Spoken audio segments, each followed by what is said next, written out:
ನಮಸ್ಕಾರ ಸ್ನೇಹಿತರೆ, ನಮ್ಮ ಹಳ್ಳಿ ಶೈಲಿಯಲ್ಲಿ ಹೀರೆಕಾಯಿ ಚಟ್ನಿಯನ್ನು ಯಾವ ಥರ ತಯಾರು ಮಾಡ್ಕೊಳ್ಳೋದು ಅಂತ ನಾವು ಈ ವಿಡಿಯೋದಲ್ಲಿ ನೋಡೋಣ. ಮೊದಲಿಗೆ ಒಂದು ಬಾಣಲೆ ಇಟ್ಟು ಅದರಲ್ಲಿ 1 ಟೇಬಲ್ ಸ್ಪೂನ್ ಆಗುವಷ್ಟು ಆಯಿಲನ್ನು ಸೇರಿಸಬೇಕಾಗುತ್ತೆ.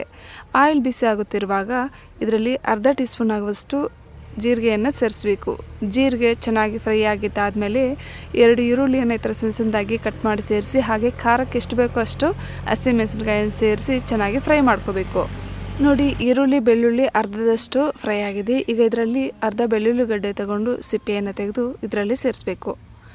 ಇವೆಲ್ಲ ಚೆನ್ನಾಗಿ ಫ್ರೈ ಆಗಿದ್ದಾದಮೇಲೆ ನೋಡಿ, ಹೀರೆಕಾಯಿಯನ್ನು ತಗೊಂಡು ಚೆನ್ನಾಗಿ ತೊಳೆದು ಇದರ ಸಣ್ಣ ಸಣ್ಣ ಪೀಸ್ಗಳಾಗಿ ಕಟ್ ಮಾಡಿಕೊಂಡು ಸೇರಿಸಬೇಕಾಗತ್ತೆ. ಇವನ್ ಕೂಡ ಚೆನ್ನಾಗಿ ಫ್ರೈ ಮಾಡ್ಕೋಬೇಕಾಗತ್ತೆ. ಹೀರೆಕಾಯಿ ಬೇಗನೆ ಬೆಂದೋಗುತ್ತೆ. ಈಗ ಇದರಲ್ಲಿ ನಾನು 1 ಟೊಮೆಟೊ ಹಣ್ಣನ್ನು ಈ ಥರ ಸಣ್ಣದಾಗಿ ಕಟ್ ಮಾಡಿ ಸೇರಿಸ್ತಾ ಇದ್ದೀನಿ. ಈಗ ರುಚಿಗೆ ತಕ್ಕಷ್ಟು ಉಪ್ಪನ್ನು ಕೂಡ ಸೇರಿಸಬೇಕು. ಉಪ್ಪನ್ನು ಸೇರಿಸಿದ್ದಾದಮೇಲೆ ಒಮ್ಮೆ ಈ ಥರ ಚೆನ್ನಾಗಿ ಮಿಕ್ಸ್ ಮಾಡಿಕೊಂಡು ಲಿಡ್ ಇಟ್ಟು ಕ್ಲೋಸ್ ಮಾಡಿ ನೋಡಿ 4-5 ನಿಮಿಷ ಹಾಗೆ ಬಿಡೋಣ. 4-5 ನಿಮಿಷ ಆದಮೇಲೆ ಓಪನ್ ಮಾಡಿ ನೋಡೋಣ. ನೋಡಿ, ಹೀರೆಕಾಯಿ ಚೆನ್ನಾಗಿ ಬೆಂದಿದೆ. ನೋಡಿ, ತುಂಬ ಸಾಫ್ಟಾಗಿ ಬೆಂದಿದೆ. ಈಗ ಇದನ್ನು ನಾವು ಕಂಪ್ಲೀಟಾಗಿ ತಣ್ಣಗಾಗೋದಕ್ಕೆ ಬಿಡಬೇಕು.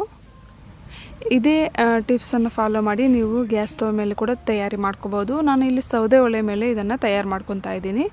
ನೋಡಿ, ಇದು ಕಂಪ್ಲೀಟಾಗಿ ತಣ್ಣಗಾಗಿದೆ. ಈಗ ನಾನು ಇದನ್ನು ರುಬ್ಬುವ ಕಲ್ಲಲ್ಲಿ ರುಬ್ಕೊತಾ ಇದ್ದೀನಿ. ನೀವು ಬೇಕಿದ್ದರೆ ಮಿಕ್ಸಿಯಲ್ಲಿ ಕೂಡ ಹಾಕ್ಕೋಬೋದು. ಸೌದೆ ಒಲೆ ಮೇಲೆ ಅಡುಗೆಗಳನ್ನು ಮಾಡ್ಕೊಂಡು ತಿಂದರೆ ಆರೋಗ್ಯಕ್ಕೆ ತುಂಬಾ ಒಳ್ಳೆಯದು. ರುಚಿ ಕೂಡ ಅಷ್ಟೇ ತುಂಬಾ ಚೆನ್ನಾಗಿರುತ್ತೆ. ನೋಡಿ, ಇದನ್ನು ಈ ಥರ ತುಂಬ ನುಣ್ಣಗೆ ರುಬ್ದಿರ ಈ ಥರ ರುಬ್ಕೊಂಡಿದ್ದೀನಿ. ನೋಡಿ, ಇದನ್ನು ಹೀಗೆ ಬೇಕಾದರೂ ಸರ್ವ್ ಮಾಡ್ಕೋಬೋದು, ಇಲ್ಲ ಅಂತಂದರೆ ಒಗ್ಗರಣೆ ಕೂಡ ಮಾಡ್ಕೋಬೋದು. ತುಂಬ ಟೇಸ್ಟಿಯಾಗಿರುತ್ತೆ. ಸೊ ಖಂಡಿತ ನೀವು ಕೂಡ ಟ್ರೈ ಮಾಡಿ. ಇದು ರೈಸ್, ಚಪಾತಿ, ಮುದ್ದೆ ಎಲ್ಲದಕ್ಕೂ ಸೂಪರ್ ಆಗುತ್ತೆ. ನಾನು ಚಪಾತಿಯೊಂದಿಗೆ ಇದನ್ನು ಸರ್ವ್ ಮಾಡ್ಕೊತಾ ಇದ್ದೀನಿ.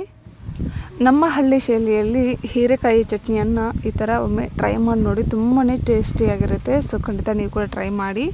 ಈ ವಿಡಿಯೋ ಇಷ್ಟ ಆದರೆ ಪ್ಲೀಸ್ ಲೈಕ್ ಮಾಡಿ, ಶೇರ್ ಮಾಡಿ, ಈ ಚಾನಲನ್ನು ಸಬ್ಸ್ಕ್ರೈಬ್ ಮಾಡಿ ಸಪೋರ್ಟ್ ಮಾಡಿ ಫ್ರೆಂಡ್ಸ್. ಮುಂದಿನ ವಿಡಿಯೋದಲ್ಲಿ ಭೇಟಿಯಾಗೋಣ. ವಿಡಿಯೋ ವೀಕ್ಷಿಸಿದ್ದಕ್ಕಾಗಿ ಧನ್ಯವಾದಗಳು.